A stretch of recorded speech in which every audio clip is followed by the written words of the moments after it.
નમસ્કાર દર્શક મિત્રો, સંધાનમાં આપનું સ્વાગત છે. વિષય છે રાજશાસ્ત્ર અને વિષયાંક છે મૂળભૂત અધિકારો, મૂળભૂત ફરજો અને રાજનીતિના માર્ગદર્શક સિદ્ધાંતો.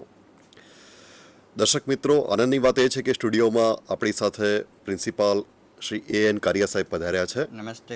અને ગયા ગુરુવારે જે આપણે ચર્ચા કરી હતી મૂળભૂત અધિકારોની, ત્યાંથી આપણે જેટલેથી અટક્યા છીએ ત્યાંથી આગળ વધીએ છીએ.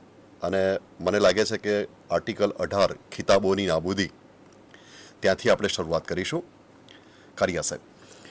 હા મિત્રો, તો ગયા વખતે આપણે જે વાત કરતા હતા એમાં શરૂઆત જે આપણે કરી કે અનુચ્છેદ 14 પ્રમાણે સમાનતાનો અધિકાર આપણને મૂળભૂત અધિકાર તરીકે પ્રાપ્ત થયો છે. આપણે એ પણ વાત કરી હતી કે અનુચ્છેદ 15, 16, 17 અને 18 આ તમામ અનુચ્છેદોમાં જે વાત કરવામાં આવી છે અથવા તો જે અધિકાર વિશે જોગવાઈ કરવામાં આવી છે તે સમાનતાના અધિકારનું પુનરુચ્ચારણ છે અથવા તો સમાનતાના અધિકારનું વિસ્તરણ છે જુદા જુદા સ્વરૂપમાં. એટલે અહીંયા અનુચ્છેદ 18 પ્રમાણે ખિતાબોની નાબૂદી, એટલે કે અગાઉના સમયમાં શું છે કે જુદા જુદા રાજવાડાઓ તરફથી, રાજાઓ તરફથી જુદા જુદા ઇલકાબો આપવામાં આવતા હતા. તેનાથી શું છે કે ઉચ્ચ નીચના ભેદભાવ સર્જાતા હતા. એટલે આ અનુચ્છેદથી એવું ઠરાવવામાં આવ્યું છે કે લશ્કરી અને શૈક્ષણિક ન હોય તે સિવાયના તમામ ખિતાબોની નાબૂદી કરવામાં આવે છે. એટલે કે હવે આ પ્રકારના ખિતાબો રહ્યા નથી. શૈક્ષણિક ખિતાબો આપી શકાય છે. લશ્કરમાં પણ તમે જોયું હશે કે અશોક રત્ન, ચક્ર વગેરે પ્રકારના ખિતાબો અપાય છે. એ આ બંધારણની જોગવાઈ પ્રમાણે કાયદેસર છે અથવા તો કાનૂનસર છે. પરંતુ આ સિવાય જે ઉચ્ચ નીચના ભેદભાવ જેનાથી સર્જાતા હોય એ પ્રકારના ખિતાબો આપી શકાતા નથી.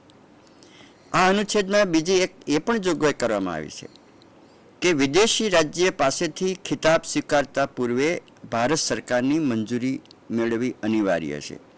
એટલે કે કોઈ પણ ભારતીય નાગરિક વિદેશી રાજ્ય પાસેથી ભારત સરકારની પૂર્વ મંજૂરી સિવાય કોઈ ખિતાબ સ્વીકારી શકે નહીં. બીજો છે આર્ટિકલ 19 સ્વતંત્રતાના અધિકારો. એમાં વાણી અને અભિવ્યક્તિનું સ્વાતંત્ર્ય. કારિયા સાહેબ, આ વિશે આપણે વાત કરીએ. અનુચ્છેદ 14 થી 18 સુધીમાં જે અધિકારો વિશે જોગવાઈ કરવામાં આવી છે એ તમામ વ્યક્તિઓને લાગુ પડે છે. જ્યારે અનુચ્છેદ 19માં જે 6 સ્વાતંત્ર્યો આપણને આપવામાં આવ્યા છે તે માત્ર ભારતીય નાગરિકોને જ લાગુ પડે છે. એમાં જે સૌથી પહેલા સ્વાતંત્ર્યની તમે વાત કરી મુકેશભાઈ, વાણી અને અભિવ્યક્તિનું સ્વાતંત્ર્ય, હા, એ આપણી લોકશાહી માટે સૌથી વધારે અને પ્રથમ ક્રમ નંબર ધરાવતો આ આપણું સ્વાતંત્ર્યનો અધિકાર છે. કે લોકશાહી ક્યારે વિકસી શકે, મજબૂત બની શકે કે જ્યારે લોકોને વાણી સ્વાતંત્ર્ય હોય. લોકો રાજ્યની નીતિઓની, એના નિર્ણયોની, એના કાર્યોની મુક્તપણે ચર્ચા કરી શકે, સંવાદ કરી શકે, ડિબેટ યોજી શકે, એનું વિશ્લેષણ કરી શકે, એની સામે એના કાર્યોની ટીકા પણ કરી શકે. એટલે માટે તમે જુઓ કે ભારતીય નાગરિકને સૌથી પહેલો અધિકાર આપવામાં આવે છે કે વાણી અને અભિવ્યક્તિ સ્વાતંત્ર્ય. માત્ર બોલવું એવું નહીં, પરંતુ સાથે સાથે પોતાના વિચારોની અભિવ્યક્તિ કરવી. હવે આ વિચારોની અભિવ્યક્તિ માત્ર મૌખિક રીતે જ થાય એવું નથી. દાખલા તરીકે અખબારમાં લેખ પ્રકાશન થાય, પુસ્તક પ્રકાશન થાય, નાટક, cinema, television show, television talk, karate show, જાદુના ખેલ, સર્કસ, અખબારી સ્વાતંત્ર્ય, કઠપુતળીના ખેલો, આ બધું જ વાણી અને અભિવ્યક્તિ સ્વાતંત્ર્ય હેઠળ આવે. હવે એ જ રીતે સરઘસો કાઢવાનો અધિકાર, આપણા પોતાના વિચારો મુક્તપણે દર્શાવવાનો અધિકાર, આ બધા જ અધિકારોનો સમાવેશ વાણી અને અભિવ્યક્તિ સ્વાતંત્ર્યમાં થાય છે. અખબારી સ્વાતંત્ર્યનો અધિકારનો સ્પષ્ટપણે આમાં ઉલ્લેખ નથી, પરંતુ સુપ્રીમ કોર્ટના જુદા જુદા ચુકાદાઓ હેઠળ એ વાત પણ સ્પષ્ટ થઈ છે કે આ જે સ્વાતંત્ર્ય છે એ હેઠળ અખબારી સ્વાતંત્ર્યનો પણ સમાવેશ થાય છે. આ સંદર્ભમાં બીજી એક વાત નોંધવી ઘટે કે આપણે ત્યાં હમણાં માહિતી અધિકારના કાયદાનો ઉદ્ભવ થયો છે, 2005ના માહિતી અધિકારકારો. હકીકતમાં ઘણા વર્ષો અગાઉ આપણી સુપ્રીમ કોર્ટે કોઈ એક કેસમાં એવું ઠરાવેલું છે કે માહિતી અધિકાર એ પણ વાણી અને અભિવ્યક્તિ સ્વાતંત્ર્યમાં સમાવિષ્ટ છે. એટલે આપણે ભલે અત્યારે એનો જુદો કાયદો કર્યો, પણ ટૂંકમાં વાત એવી છે કે માહિતી અધિકાર એ પણ આપણો એક મૂળભૂત અધિકાર છે. હવે આ અધિકાર નિરપેક્ષ નથી, ધ્યાન રાખો. એ કોઈપણ સ્વાતંત્ર્ય વ્યાજબી નિયંત્રણને આધીન છે. એટલે કે દાખલા તરીકે આ અધિકાર અથવા તો સ્વાતંત્ર્યની વાત કરીએ તો વિદેશી રાજ્ય સંબંધો, રાજ્યની અખંડિતતા, સાર્વભૌમત્વ, નીતિમત્તા, જાહેર હિત વગેરે જુદા જુદા કારણોસર રાજ્ય આ સ્વાતંત્ર્ય ઉપર નિયંત્રણ મૂકી શકે છે. દાખલા તરીકે કોઈ વખત એમ માનો કે કોમી વાતાવરણ સારું ન હોય તો રાજ્ય એ સભા ભરવાની અથવા તો વ્યાખ્યાન આપવાની અથવા તો સરઘસ કાઢવાની મનાઈ ફરમાવી શકે છે. રાજ્યને એમ લાગતું હોય કે ભાઈ આ પ્રકારના વાણી વ્યવહારથી, ઉચ્ચારણથી વિદેશી રાજ્યો સાથેના અવળી અસર પડે તેવું છે, એ રાજ્યના જે શિષ્ટતાના ખ્યાલો છે એની સાથે સુસંગત નથી, તો રાજ્ય છે કોઈપણ પુસ્તક ઉપર પણ એ પ્રકારનો પ્રતિબંધ મૂકી શકે છે, સરઘસ કાઢવાની પરવાનગીનો ઇનકાર પણ કરી શકે છે. આ પ્રકારના નિયંત્રણો વ્યાજબી હોવા જોઈએ. વ્યાજબી કોને કહેવાય એ દરેક કેસના સંજોગો ઉપર આધાર રાખે છે. વ્યાજબી કહેવાય કે ગેરવ્યાજબી છે આ પ્રકારનું નિયંત્રણ, એ અંગેની કોઈ જોગવાઈ આપણા બંધારણમાં નથી. હથિયારો વગર એકઠા થવાનું સ્વાતંત્ર્ય. આ જે સ્વાતંત્ર્યની વાત થઈ તે શાંતિથી અને હથિયારો વિના એકત્ર થવાનું સ્વાતંત્ર્ય છે. તમે જો કે આપણા વાણી સ્વાતંત્ર્યને જે હમણાં આપણે વાત કરી એનો આપણે ઉપયોગ ક્યારે કરી શકીએ, એનો આનંદ ક્યારે માણી શકીએ કે જ્યારે કોઈ સભા સમક્ષ, કોઈ બેઠક સમક્ષ, કોઈ મિટિંગ સમક્ષ આપણે આપણી પોતાની વાત રજૂ કરી શકીએ. તો જેમ દાખલા તરીકે આપણે આ સંવાદ યોજી રહ્યા છીએ એ પણ એક એકઠા થવાનું સ્વાતંત્ર્ય છે. તમે વર્ગખંડમાં હો, તમારી શાળામાં હો, તમે દાખલા તરીકે મંદિરમાં હો, ચર્ચમાં હો, ગુરુદ્વારામાં હો, ત્યાં પણ લોકો એકઠા થાય છે. લોકો જુદા જુદા કાર્યક્રમો કરતા હોય છે, નાટક જોતા હોય છે, સિનેમાગૃહમાં એકઠા થતા હોય છે, હોટલોમાં એકઠા થતા હોય છે, પોતે કોઈ કોઝ લઈને દાખલા તરીકે સરઘસ કાઢતા હોય છે, એ પણ એક એકઠા થવાનું સ્વાતંત્ર્ય છે. તો એની બે પૂર્વ શરતો છે. એક તો શાંતિથી, પીસેબલી, જે અંગ્રેજીમાં શબ્દ વાપરવામાં આવે છે, એટલે કે કોઈ પણ પ્રકારનો ઘોંઘાટ ન થવો જોઈએ. અને બીજી વસ્તુ હથિયારો વિના, એટલે હથિયારો હોય તો કોઈ વખત ઉશ્કેરાટ થઈ જાય અને એ જાહેર વ્યવસ્થાનો પ્રશ્ન પણ ઉદ્ભવી શકે છે. એટલે દરેક નાગરિકને શાંતિથી વિના હથિયારે એકત્ર થવાનું સ્વાતંત્ર્ય છે, કારણ કે એકઠા થાય તો જ કોઈ પણ નીતિ વિષયક, કાર્યક્રમ વિષયક અથવા તો પોતે જે મિશન લઈને બેઠા હોય, કોઈ શાળાકીય શિક્ષણની વ્યવસ્થાની વાત હોય, કોલેજના શિક્ષણની વાત હોય, ધર્મની વાત હોય, આરોગ્યની વાત હોય, એ કોઈ પણ વાત વિશે સ્વાભાવિક રીતે એકઠા થઈને કોઈ નીતિ વિષયક ચર્ચા કરવાની હોય તો આ સ્વાતંત્ર્ય જરૂરી છે. એના પણ વ્યાજબી નિયંત્રણ એના ઉપર લાદી શકાય છે. જાહેર વ્યવસ્થાના કારણસર દાખલા તરીકે ટ્રાફિકને અડચણ થતી હોય તો પરવાનગી આપવાનો ઇનકાર કરી શકે છે વહીવટીતંત્ર. એ જ રીતે સારો માહોલ ન હોય દાખલા તરીકે, અથવા એમ માનો કે ખૂબ વરસાદ હોય, રોગચાળો ફાટી નીકળેલ હોય, કોઈ પૂર આવેલ હોય, આવા કોઈ પણ કારણસર રાજ્ય આ અધિકારના ઉપર વ્યાજબી નિયંત્રણ મૂકી શકે છે. પછી છે મંડળો કે સંગઠનો રચવાનું સ્વાતંત્ર્ય અને હરવા ફરવાનું અને નિવાસનું સ્વાતંત્ર્ય. આ જે સ્વાતંત્ર્યની વાત કરવામાં આવે છે કે ભાઈ મંડળો અને સંઘો રચવાનું સ્વાતંત્ર્ય. હવે આના અગાઉની જે આપણે સ્વાતંત્ર્યની વાત કરી તે કેવી હતી કે આપણે પોતે સરઘસ કાઢી શકીએ, મળી શકીએ, એકઠા થઈ શકીએ. તો જ્યારે સંઘો રચવાનું સ્વાતંત્ર્ય હોય તો એ સંઘના બહાને અથવા તો એના બેનર હેઠળ લોકો મળી શકે. આપણા દેશમાં ઘણી બધી આવી પ્રકારની સંસ્થાઓ કામ કરે છે.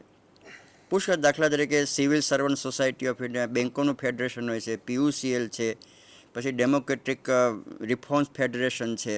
આવા અનેક પ્રકારના સંઘો, ગુજરાતમાં પણ અનેક પ્રકારની સંસ્થાઓ આ પ્રમાણે, સૈયર છે, સેવા છે, અવાજ છે, જુદા જુદા પ્રકારની સ્ત્રી સંસ્થાઓ પણ કામ કરે છે. અને રાજકીય પક્ષો પણ એક જાતના સંગઠનો અને મંડળો જે છે એ આ બંધારણ હેઠળ પણ આવે, એ આ જ સ્વાતંત્ર્યની જોગવાઈ હેઠળ આવે કે રાજકીય પક્ષો રચવાનું સ્વાતંત્ર્ય પણ આપણને આ સ્વાતંત્ર્ય હેઠળ જ પ્રાપ્ત થયું છે. કોઈ પણ માણસ આ પ્રકારનું સંગઠન વિચારી શકે. દાખલા તરીકે ઘણી કોલેજોમાં કૌટિલ્ય મંડળો ચાલે છે, સ્ટડી સર્કલો ચાલે છે, ઘણી ક્લબો ચાલે છે. જેવી રીતે અત્યારે ગણેશોત્સવ થાય છે, એ પણ જુદા જુદા મંડળો હેઠળ એનું આયોજન થતી હોય છે. તો આ જે વાત છે તે શું છે કે લોકો પોતે સામૂહિક રીતે એકઠા મળીને સંઘ રચી શકે, મંડળો રચી શકે ઘણા મંડળો રચાય છે, ઘણા ભજન મંડળો રચાય છે, સ્ત્રી મંડળો રચાય છે, યુવક મંડળો રચાય છે, ખેલકૂદ મંડળો રચાય છે. તો આ આપણું એક સ્વાતંત્ર્ય છે અને એ મૂળભૂત સ્વાતંત્ર્ય છે કે જે હેઠળ આપણે પોતે આપણા પોતાના જે વૈચારિક સ્વાતંત્ર્ય હેઠળ આપણે વિકાસ કરી શકીએ છીએ. કારિયા સાહેબ, આ સ્વાતંત્ર્ય હેઠળ ઉપર કોઈ વાજબી નિયંત્રણો છે? હા, ચોક્કસપણે છે. એટલે કે દાખલા તરીકે એમ લાગતું હોય કે આનાથી ભારતની સ્વાતંત્ર્ય જોખમમાં છે, ભારતનું સંગઠન સાર્વભૌમત્વને જોખમ છે, જાહેર હિતની વિરુદ્ધ છે, તો રાજ્ય ચોક્કસપણે એના ઉપર નિયંત્રણ લાદી શકે છે. કે જેમ કે અત્યારે દાખલા તરીકે સિમી ઉપર ભારત સરકારે પ્રતિબંધ લાદેલો છે, એમ રાજ્ય સરકારને અથવા તો કેન્દ્ર સરકારને જ્યારે પણ એમ લાગે કે ભાઈ આ સંગઠનની પ્રવૃત્તિ એ રાજ્યની સલામતી માટે ભયરૂપ છે, એના સાર્વભૌમત્વ અખંડિતતા માટે ભયરૂપ છે, તો રાજ્ય સરકાર એના ઉપર ચોક્કસપણે નિયંત્રણ લાદી શકે છે. બીજું છે હરવા ફરવાનું અને નિવાસનું સ્વાતંત્ર્ય. બરોબર. હા, આપણે વાત કરીએ. આખા જે મૂળભૂત અધિકારોનો જે પાયાનો ઉદ્દેશ છે તે વ્યક્તિ સ્વાતંત્ર્ય અને એની સાથે સાથે વ્યક્તિત્વને વિકાસની વાત છે. વ્યક્તિત્વનો વિકાસ એટલે કે માણસની જે પ્રચ્છન્ન શક્તિઓ છે એનું પૂર્ણપણે પ્રગટીકરણ થવાની રાજ્ય સરકાર તરફથી તકોનું નિર્માણ. આજે દાખલા તરીકે માનો કે કોઈ પણ વ્યક્તિને આપણા દેશની તમામ નદીઓ વિશેની જાણકારી મેળવવી હોય, પર્વતો વિશે એને માહિતી મેળવવી હોય, જંગલો વિશે, જંગલો ખૂંદવાનો એને શોખ થાય દાખલા તરીકે, તો જો આ સ્વાતંત્ર્ય ન હોય તો એ માણસ પોતાનો આ જે એની અંદરની જે પ્રચ્છન્ન શક્તિઓ છે એનો વિકાસ કરી શકે નહીં. કોઈ માણસને સંશોધન કરવું હોય કે ભાઈ આપણા જંગલમાં કેટલા બધા ઝાડો, પાનો, ફૂલો, વનસ્પતિઓ, જંગલી પશુઓ, પ્રાણીઓ, સર્પ છે, દાખલા તરીકે રીંછો છે, મગરો છે, આ બધા વિશે સંશોધન કરવું હોય તો આખા દેશમાં પરિભ્રમણ કરવું પડે. તમે જો કે ઘણા લોકો નર્મદા મૈયાની પરિક્રમા કરતા હોય છે, ઘણા લોકો આસામના જંગલો ખૂંદતા હોય છે, કેટલાક લોકો ટ્રેકિંગ કરતા હોય છે, કેટલાક વિશ્વ પ્રવાસે નીકળતા હોય છે, કેટલાક ગુજરાતના પ્રવાસે નીકળે છે, કેટલાક ભારતના પ્રવાસે નીકળે છે, કોઈ શોખ ખાતર નીકળે છે, કોઈ ફંડફાળો એકઠા કરવા માટે નીકળે છે, કોઈ પોતાના ખેલ બતાવવા માટે નીકળે છે. એટલે આ હરવા ફરવાનું સ્વાતંત્ર્ય સમગ્ર પ્રદેશમાં એટલે કે ભારતના કોઈ પણ પ્રદેશમાં દરેક નાગરિકને હરવા ફરવાનું અને સાથે સાથે નિવાસનું પણ આમંત્રણ છે. કારિયા સાહેબ, આ નિવાસનું જે સ્વાતંત્ર્ય છે, હા. તો સરકાર કેટલાક વિસ્તારો એવા છે જેવા કે જમ્મુ કાશ્મીર, બરોબર. અને આપણે ગુજરાતમાં જોઈએ તો ધી ડાંગ જિલ્લો છે, એની અંદર બહારની વ્યક્તિઓ જે ત્યાંના મૂળ વતનીઓ નથી એવા વ્યક્તિઓ કાયમી નિવાસસ્થાન કરી શકતા નથી અથવા તો જમીન કે મિલકત ખરીદી શકતા નથી. તો એ વિશે શું કહેવું છે? હા મુકેશભાઈ, તમારો પ્રશ્ન સારો છે. એમાં એવું છે કે જ્યાં સુધી જમ્મુ કાશ્મીર રાજ્યને નિસ્બત છે ત્યાં સુધી વિગત એવી છે કે જમ્મુ કાશ્મીરનું પોતાનું બંધારણ અલગ છે. એટલે જમ્મુ કાશ્મીર રાજ્યનું શાસન એના બંધારણ પ્રમાણે થાય છે કે એના બંધારણની જોગવાઈઓ પ્રમાણે આ જોગવાઈઓ થયેલી છે. એટલે સ્વાભાવિક રીતે આપણે જ્યારે ત્યાં જઈએ ત્યારે એના બંધારણની જોગવાઈઓ અનુસાર જ આપણે વર્તન કરી શકીએ. એટલે એ બંધારણ અથવા એ રાજ્યના કાયદાઓ પ્રમાણે જે નિયમનો લાગુ પાડવામાં આવ્યા હોય એ નિયમનો પ્રમાણે આપણે ત્યાં મિલકત ખરીદી શકતા નથી. બીજો જે તમારો પ્રશ્ન છે કે એમાં શું છે કે આદિવાસીઓ જે છે આપણા રાજ્યમાં કે બીજે ક્યાંય પણ, તો એ લોકોની એમને પોતાને જે જમીન સાથેના અધિકારો જોડવામાં આવેલા હોય છે. હવે આદિવાસીઓનું આખું જે જીવન, રોજગારી એ બધું જમીન સાથે, એમનું પશુપાલન સાથે જ જોડાયેલું હોય છે. એટલે દાખલા તરીકે કોઈ બહારની વ્યક્તિ ત્યાં એમ માનો કે એની જમીન ખરીદ કરે તો આદિવાસીની રોજીરોટી જૂટવાઈ જાય અને એની પાસે કોઈ ઉદ્યોગ નથી હોતા, એ વિસ્તારમાં કોઈ ત્યાં પણ ઉદ્યોગો નથી હોતા કે જેથી એને રોજીરોટી એનું પુનઃસ્થાપના થાય. એટલે આ એમનો જીવન સંઘર્ષનો પ્રશ્ન છે કે ત્યાં કોઈ વ્યક્તિ જો જમીન ખરીદ કરે અને ત્યાં વસવાટ કરે, ઉદ્યોગો નાખે તો એ એમનું પોતાનું જે જીવન છે તે છિન્ન ભિન્ન થઈ જાય. એટલા કારણસર આ પ્રકારના નિયંત્રણો લાદવામાં આવેલા છે. વ્યવસાય અને વેપાર કરવાનું સ્વાતંત્ર્ય. બરોબર. એ કોઈ પણ માણસની બે કારણો છે. એક તો પોતાનો વ્યવસાય, રોજીરોટી, કામકાજ, ધંધો, વેપાર, આ સ્વાતંત્ર્ય હેઠળ આપણને આપવામાં આવેલું છે. કે જેવી રીતે આપણને હરવા ફરવાનું સ્વાતંત્ર્ય છે, નિવાસ કરવાનું સ્વાતંત્ર્ય છે, દાખલા તરીકે તમે જુઓ કે આપણે એમ કહીએ છીએ કે ગુજરાતી સાહસિક પ્રજા છે. દેશના કોઈપણ ખૂણામાં કોઈપણ ગામમાં તમને ગુજરાતી વેપારી મળે. તે આપણને આ સ્વાતંત્ર્ય છે એટલા માટે. એ જ રીતે મારવાડી પ્રજા છે, તો મારવાડી પ્રજા પણ દેશના ખૂણે ખૂણે વેપાર અર્થે ફેલાયેલી છે.